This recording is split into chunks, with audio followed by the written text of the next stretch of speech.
चल रहे हैं हम समझने आज उन मुद्दों को, उन विषयों को जिनके कारण आज हमारे देश में हम PIL डाल पाते हैं, जिनके कारण कोई भी आम व्यक्ति किसी भी विषय पर अगर उसे लगता है कि किसी के साथ अन्याय हो रहा है तो वो उस व्यक्ति के बिहाफ पर भी उसके लिए न्याय मांग सकता है, जैसे कॉमनवेल्थ वाले में हुआ था, हमने पढ़ा था।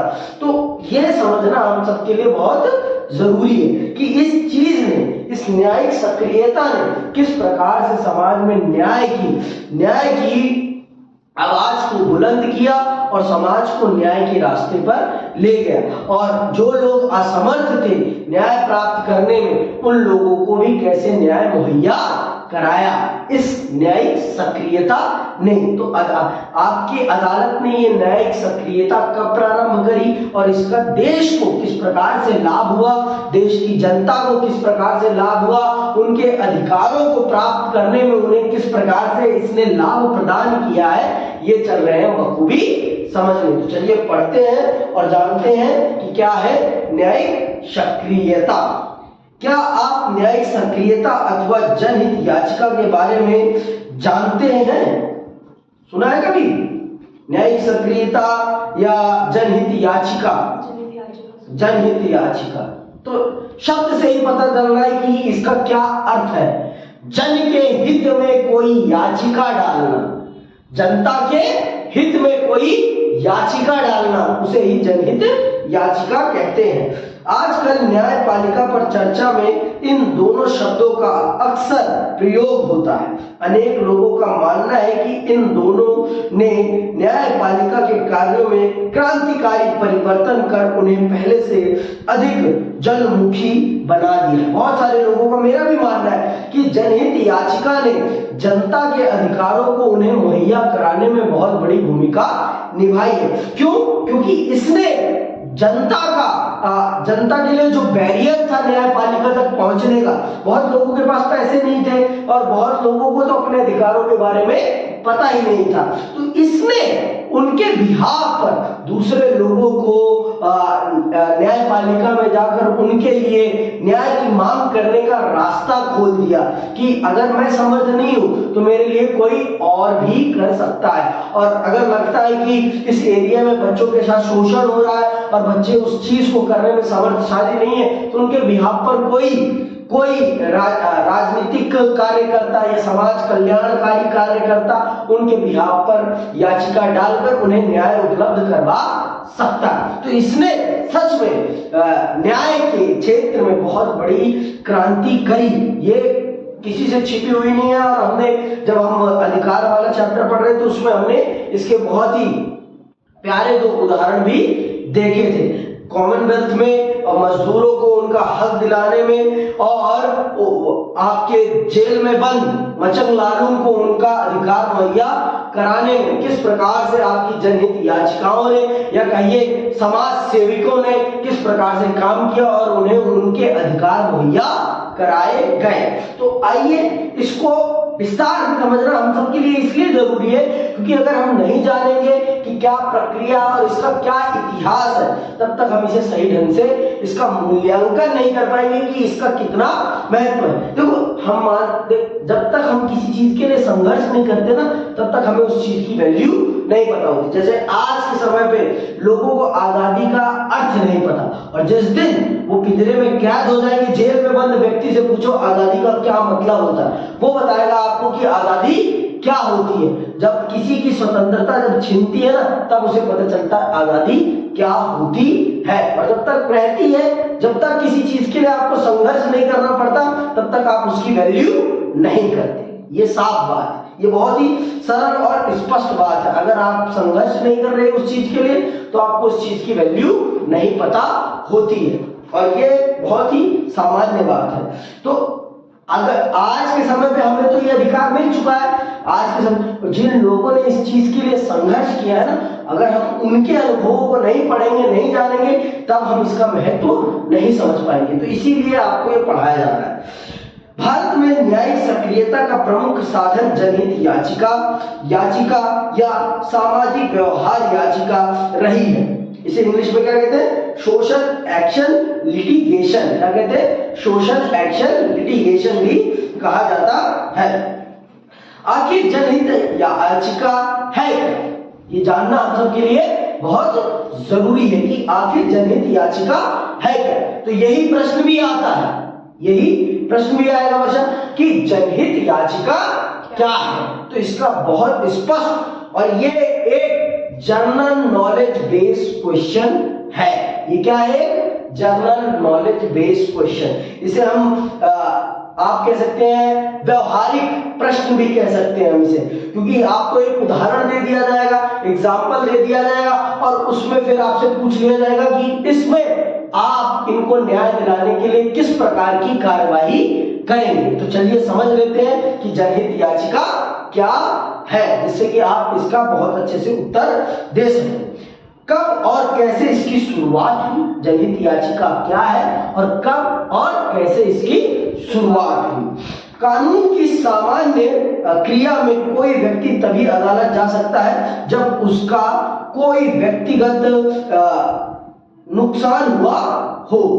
सामान्य रूप से कानून के अंतर्गत कोई व्यक्ति अदालत तभी जा सकता है जब व्यक्तिगत रूप से उसका कुछ नुकसान हुआ हो।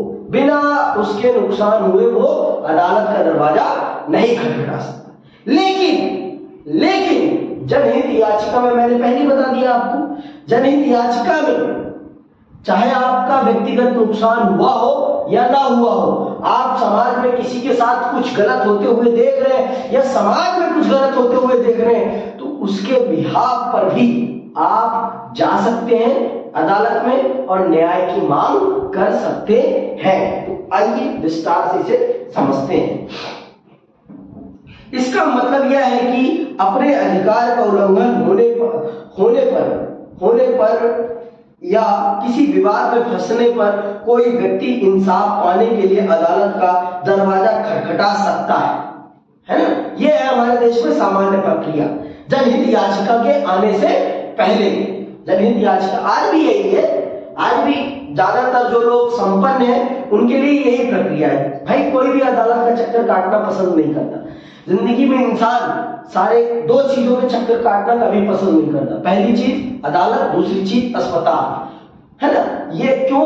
क्योंकि इंसान मानता है कि ये दो जगह भगवान गलती से भी ना दिखाए, क्योंकि यहाँ समय बहुत लगता है। समय के साथ इंसान की मानसिक दशा भी बहुत ज्यादा खराब हो जाती है। तो 1979 में इस अवधारणा में बदलाव आया। ठीक, 1979 में इस बदलाव की शुरुआत करते हुए न्यायालय ने एक ऐसे मुकदमे की सुनवाई करने का निर्णय लिया जिसे पीड़ित लोगों ने नहीं बल्कि उनकी ओर से दूसरों ने दाखिल किया था। 1979 में हमारी अदालत ने एक ऐसे केस को एक्सेप्ट किया जिसे शोषितों ने नहीं, उनके बिहाफ पर सामाजिक कार्यकर्ताओं ने डाला था। और तभी से जनहित याचिकाएं प्रारंभ हो जाती हैं हमारी हमारी न्यायपालिका में। तभी से हमारे देश में न्याय की मांग करने के लिए एक नए रास्ते को इजाद किया जाता है, और वो रास्ता क्या होता है? जनहित याचिका।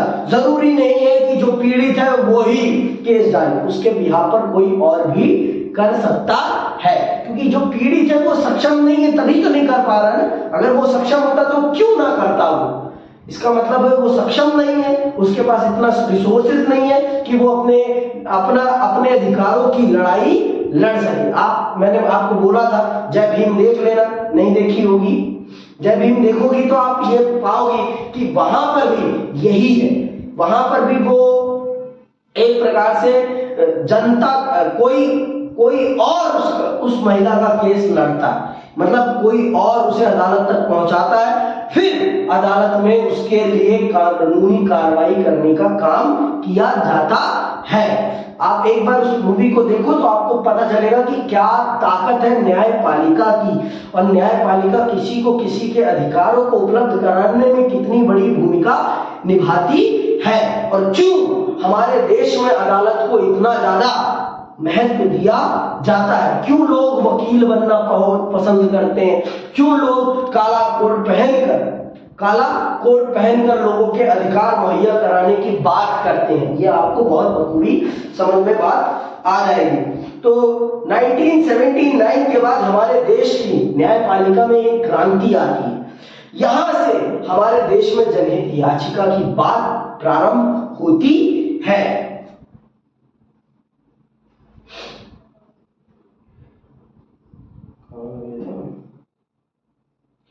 चूंकि इस मामले में जनहित से संबंधित एक मुद्दे पर विचार हो रहा था, तो अंततः इसे और ऐसे ही अन्य अनेक मुकदमे को जनहित याचिकाओं का नाम दिया गया। तो यहीं से ऐसे मुकदमे को क्या कहा गया? जनहित याचिका, जिसमें एक बड़ी संख्या के लोगों के हित निहित उस प्रकार की केसों को क्या कह दिया गया है? जनहित याचिका। जैसे कि उसमें क्या था? मजदूरों के अधिकार थे। भाई एक मजदूर तो था नहीं, बहुत सारे मजदूर थे, तो उसमें एक समुदाय का हित जुड़ गया है ना। अब मान लो जैसे आप पर्यावरण है, पर्यावरण पर अगर कोई केस फाइल होता है तो वो भी किसमें जाएगा? जनहित याचिका में ही जाएगा। क्यों? क्योंकि उस केस से पूरे समाज का जुड़ाव है और पूरे समाज को उससे लाभ और हानि हो रही है, इसलिए वो केस जनहित याचिका के रूप में प्रस्तुत किया जाएगा। ठीक है। उसी समय सर्वोच्च न्यायालय ने कैदियों के अधिकार से संबंधित मुकदमे पर भी विचार किया। इससे ऐसे मुकदमों की बाढ़ सी आ गई जिसमें जन सेवा की भावना रखने वाले नागरिकों तथा स्वयं सेवी संगठनों ने अधिकारों की रक्षा, गरीबों के जीवन को और बेहतर बनाने, पर्यावरण की सुरक्षा और लोकहित से जुड़े अनेक मुद्दों पर न्यायपालिका से हस्तक्षेप की मांग की। जनहित याचिका न्यायिक सक्रियता का सबसे प्रभावी साधन हो गई है। तो इस प्रकार से जनहित याचिकाओं ने न्यायपालिका को एक कह दीजिए कि एक ऐसा रास्ता प्रदान कर दिया समाज को न्याय प्रदान करने का, जो कि पहले नहीं था। इसने समाज में व्यक्त समस्याओं को समाप्त करने में एक बहुत बड़ी भूमिका निभाई। जहां नेता जिन चीजों को सुनते भी नहीं थे, उनको न्यायपालिका ने अपने माध्यम से सुधारने में बहुत बड़ी भूमिका निभाई। पर्यावरण को बचाने में, पर्यावरण पर नीतियां बनाने में, पर्यावरण को सुरक्षित करने में सबसे बड़ी भूमिका अगर किसी ने निभाई है तो वो है आपकी अदालत ने, न्यायपालिका ने। नहीं तो ये नेता लोग तो कभी उसकी तरफ देखते ही तक नहीं है।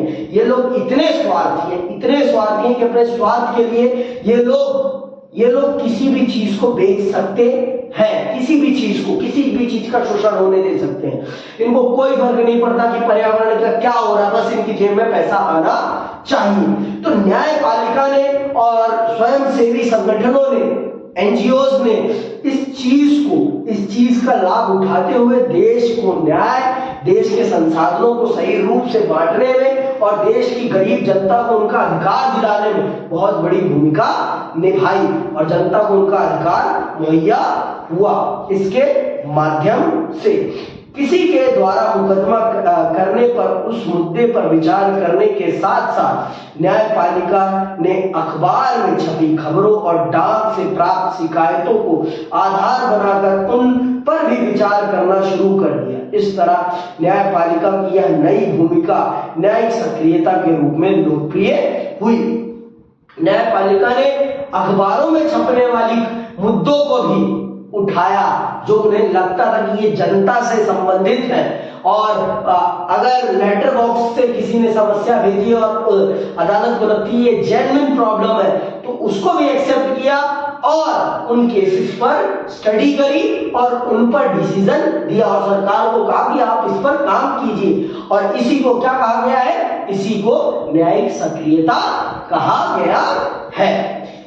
जनहित याचिकाओं के माध्यम से न्यायपालिका ने अधिकारों का दायरा बढ़ा दिया।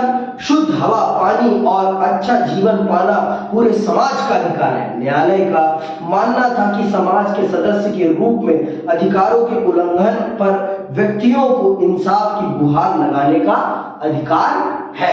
तो अदालत ने मान लिया कि मेरे रास्ते सबके लिए खुले होने चाहिए, वो गरीब के लिए भी पहले भी खुले थे, लेकिन पहले ये रास्ता नहीं था। पहले ये रास्ता नहीं था कि आपके बिहाफ पर कोई और जाकर केस कर सकता है। लेकिन इसने 1979 के बाद जब अदालत ने जनहित मामलों को एक्सेप्ट करना स्टार्ट किया, तो इसने समाज में एक नई क्रांति को जगा दिया, समाज को एक सही रास्ता प्रदान किया। समाज में व्यक्त समस्याओं को सही रूप में सॉल्व कराने में न्यायपालिका ने भी बहुत बड़ी भूमिका निभाई। हवा, पानी, सब चीजों पर पर्यावरण को बचाने में न्यायपालिका ने एक बहुत बड़ी भूमिका निभाई। और न्यायपालिका का सच में न्यायपालिका का भी एक कर्तव्य है भाई कि वो संविधान की जितनी रक्षा करे उतना ही समाज के संसाधनों की भी रक्षा करे। क्योंकि अगर समाज ही नहीं रहेगा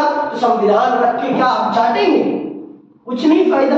समाज भी रहना चाहिए और समाज के महत्वपूर्ण संसाधन भी रहने चाहिए। अगर न्यायपालिका है और अगर समाज में लोगों को न्याय ही नहीं मिल रहा तो फिर न्यायपालिका के होने का अर्थ क्या है? उन लोगों के लिए तो न्यायपालिका है ना जो असक्षम है, असक्षम लोगों के लिए तो न्यायपालिका है, जिनके जेब में पैसा नहीं है उन्हीं के लिए तो न्यायपालिका है ना।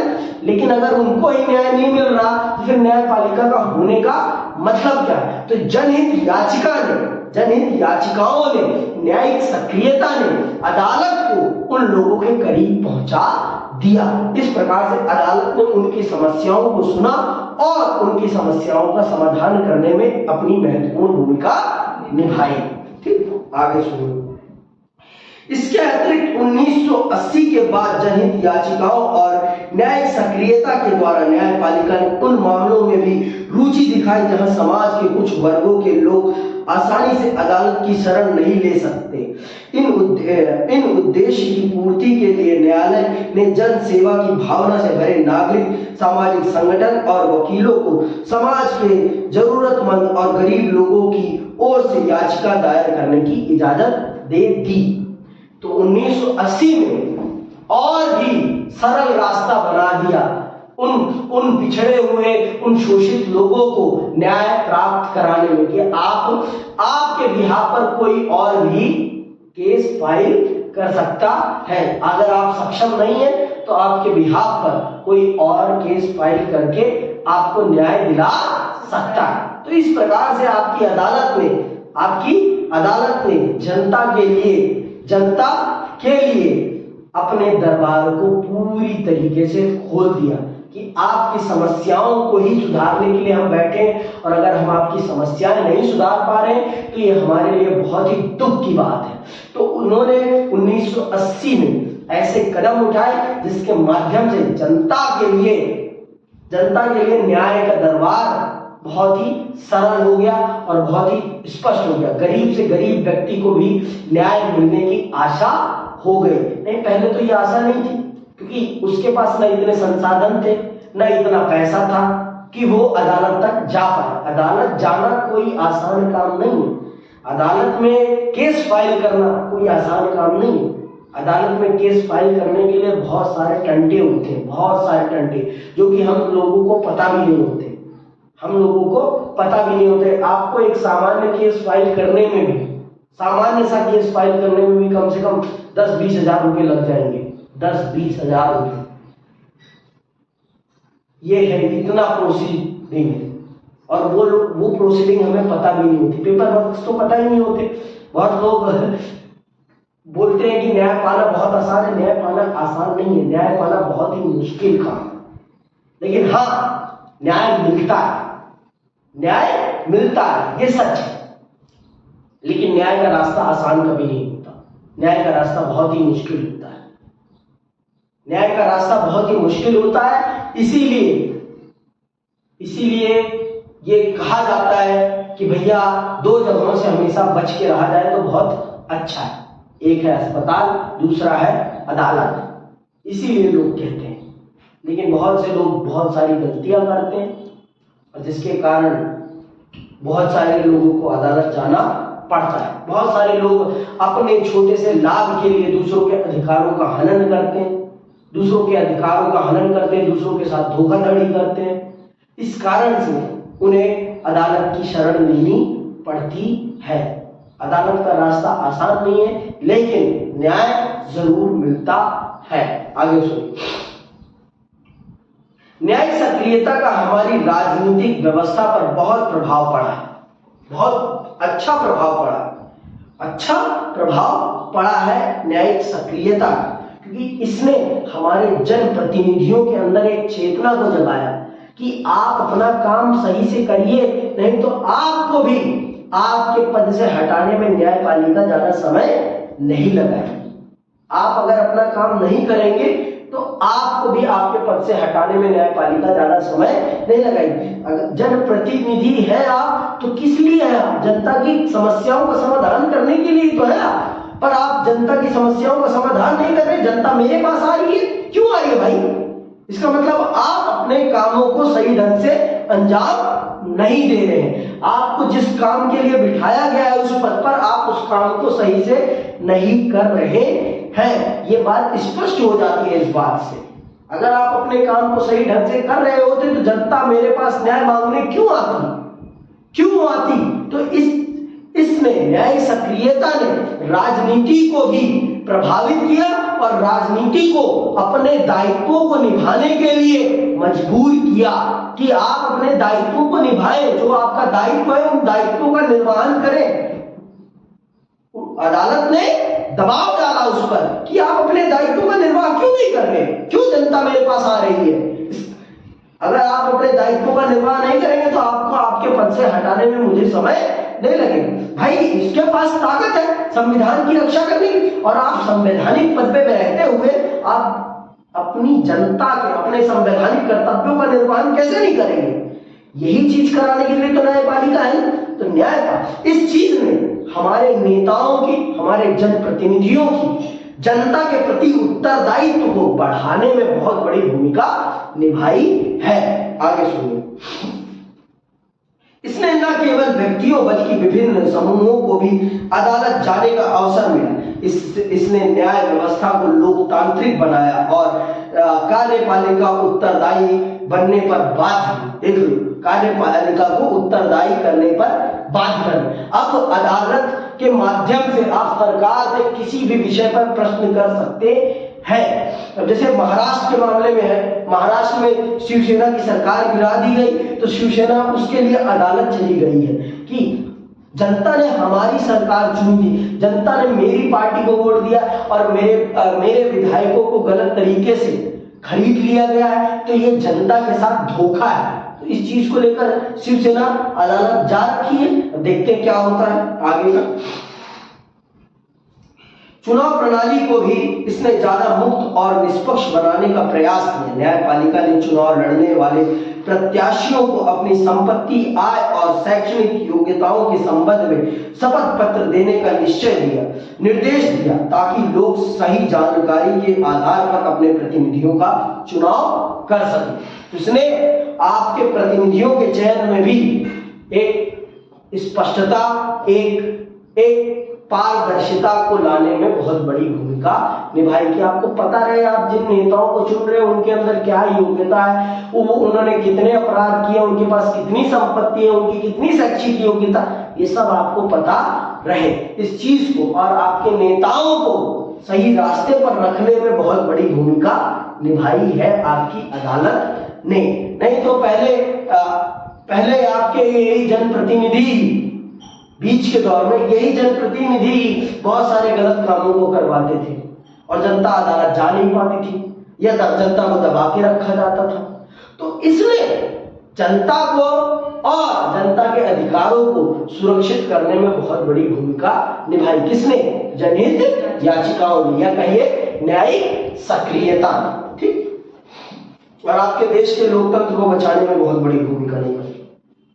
जनहित याचिकाओं की बढ़ती संख्या और सक्रिय न्यायपालिका के विचार का एक नकारात्मक पहलू भी है। इसने न्यायपालिका में काम का बोझ बढ़ा है, इससे न्यायपालिका में काम का बोझ बढ़ा है।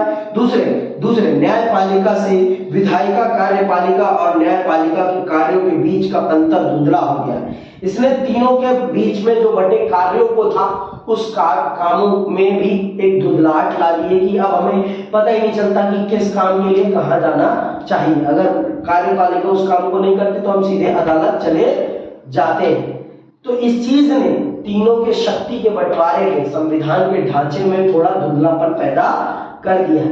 और ये धुंधलापन होने के पीछे हमारी कार्यपालिका और विधायिका की ही कह सकते हैं हम कि उनकी काम चोरी ने ही इस चीज को पैदा किया। अगर वो अपने कामों को, अपने कर्तव्यों को सही ढंग से निर्वाहित कर रहे होते तो किसी को कभी अदालत जाने की जरूरत ही नहीं पड़ती, किसी को भी। उन्होंने अपने दायित्वों का निर्वहन सही ढंग से नहीं किया, तभी तो जनता को वहां जाना पड़ा, नहीं तो जनता को जाने की क्या जरूरत थी। आप खुद सोचो, अगर ये लोग अपने दायित्वों का सही ढंग से निर्वहन करते, अपने दायित्वों को सही ढंग से निर्देशित करते, तो किसी को अदालत जाने की जरूरत पड़ती? कभी नहीं पड़ती। आपने ही अपने दायित्वों का निर्वहन नहीं किया, इसीलिए इन मामलों में अदालत को इंटरफेयर करना पड़ा, तभी उसको इंटरफेयर करना पड़ा, नहीं तो इंटरफेयर नहीं करती। और इस चीज ने, जनहित याचिकाओं ने अदालत के काम को बहुत ज्यादा बढ़ा दिया है। ये सच है, अदालत पर काम का प्रेशर बहुत ज्यादा आ गया है, लेकिन सच है भाई, उनका कर्तव्य है जनता के अधिकारों की रक्षा करना, और अगर वो इस काम को नहीं करेंगे तो फिर उनके होने का कोई फायदा भी नहीं है, कोई फायदा नहीं है उनके होने का। न्यायपालिका उन समस्याओं में उलझ गई जिसे कार्यपालिका को हल करना चाहिए। अब कार्यपालिका नहीं कर रही है, तभी तो न्यायपालिका को उलझना पड़ा है ना उन कामों में। अगर कार्यपालिका अपने दायित्वों का सही ढंग से निर्वहन कर रही होती तो जनता को क्यों समस्याएं झेलनी पड़ती और क्यों उन्हें वहां जाना पड़ता। अब जब तक न्यायपालिका का डंडा नहीं पड़ता पीठ पर कार्यपालिका के, तब तक कार्यपालिका कोई काम करने के लिए तैयार ही नहीं होती। तो क्या करा जाए? हमारे देश की न्यायपालिका इसीलिए इतनी सक्रिय बन गई है, तभी तो उसे सक्रिय होना पड़ा ना। खुद ही सोचो आप, अगर ये लोग अपने कामों को सही ढंग से कर रहे होते तो क्यों न्यायपालिका को इंटरफेयर करना पड़ता। स्कूल में देख लो, अगर सारे टीचर अच्छे से पढ़ा रहे होते तो प्रिंसिपल को क्यों उनकी पीठ पर हाथ सहलाना पड़ता कि बेटा पढ़ाओ, तुम्हारा काम है पढ़ाना। तुम्हें उनको उनकी ड्यूटी याद क्यों दिलानी पड़ती फिर प्रिंसिपल की जरूरत ही क्या थी भाई? प्रिंसिपल की जरूरत इसीलिए क्योंकि बहुत सारे टीचर हरामखोरी करने लगते, अपने कामों को सही ढंग से निर्वाहित नहीं करते। इसीलिए तो एक व्यक्ति को वहां नियुक्त किया जाता है जो सारी चीजों को मॉनिटर करता रहे। उदाहरण के लिए वायु और ध्वनि प्रदूषण दूर करना, भ्रष्टाचार के मामलों की जांच कराना या चुनाव सुधार कराना वास्तव में न्यायपालिका के काम नहीं, लेकिन इंटरफेयर करना पड़ रहा है। क्यों? क्योंकि विधायिका और कार्यपालिका इन कामों को सही ढंग से कर नहीं रही, वो सही ढंग से कर नहीं रही और जनता इनसे त्रस्त है। तो जनता मजबूरन अदालत के पास पहुंच जाती है कि आप इन कामों को कराने में हमारी सहायता करें। ये सभी कार्य विधायिका की देखरेख में प्रशासन को करने चाहिए। इसीलिए कुछ लोगों का मानना है कि न्यायिक सक्रियता से सरकार के तीनों अंगों के बीच पारस्परिक संतुलन रखना बहुत मुश्किल हो गया है। लोकतांत्रिक शासन का आधार यह है कि सरकार का हर अंग एक दूसरे की शक्तियों और क्षेत्राधिकार का सम्मान करे। न्यायिक सक्रियता से इस लोकतांत्रिक सिद्धांत को आघात पहुंच सकता है, लेकिन पहुंच सकता है, मैं मान रहा हूं पहुंच भी रहा है, लेकिन वो लोग अपने क्षेत्राधिकार में आने वाले विषयों का निर्वहन नहीं कर रहे हैं ना, तभी तो न्यायपालिका को इंटरफेयर करना पड़ा है। अगर वो लोग प्रदूषण पर, जल पर, जनता के अधिकारों पर सही से काम कर रहे होते तो जनता को त्रस्त होकर, जनता को त्रस्त देखकर सामाजिक सेविकों के अंदर, अगर जनता इतनी खुशहाल है तो समाज सेवी संगठन क्यों है हमारे देश में? समाज सेवी संगठनों का होने का अर्थ क्या है? कि हमारे देश की जनता में बदहाली है, खुशहाली नहीं है, इसीलिए समाज सेवी संगठन है। क्यों है भाई? एनजीओ क्यों है इतनी? एनजीओ के होने का अर्थ क्या है? एनजीओ के होने का अर्थ है कि समाज में समानता नहीं है, समाज में अन्याय है, समाज में अन्याय है, इसीलिए समाज सेवी संगठन है। नहीं तो समाज सेवी संगठन के होने का क्या मतलब है? कोई मतलब है? इसका मतलब है कि समाज में न्याय अभी पहुंचा नहीं है और समाज को न्याय दिलाने में फिर न्यायपालिका को अपनी न्यायिक सक्रियता का भाग निभाना पड़ा। नहीं निभा रही थी ना 1980 तक, तो आपने कितना देश का बदहाल कर रखा था? कार्यपालिका ने, विधायिका ने कितना बदहाल कर रखा था, कितना देखती वो, उसका इंतजार का बांध टूटा, फिर उसने भी कहा अब मैं इंटरफेयर करूंगी, मुझे इंटरफेयर करना बहुत जरूरी है, नहीं तो मेरे होने पर भी प्रश्न चिन्ह आ जाएगा कि आप हैं, आपके रहते हुए देश बर्बाद हो गया तो आपके होने का क्या फायदा था? फिर तो न्यायपालिका के होने पर ही प्रश्न हो जाता कि आपके होने का क्या फायदा था, और उसके अस्तित्व पर प्रश्न चिन्ह लग जाता।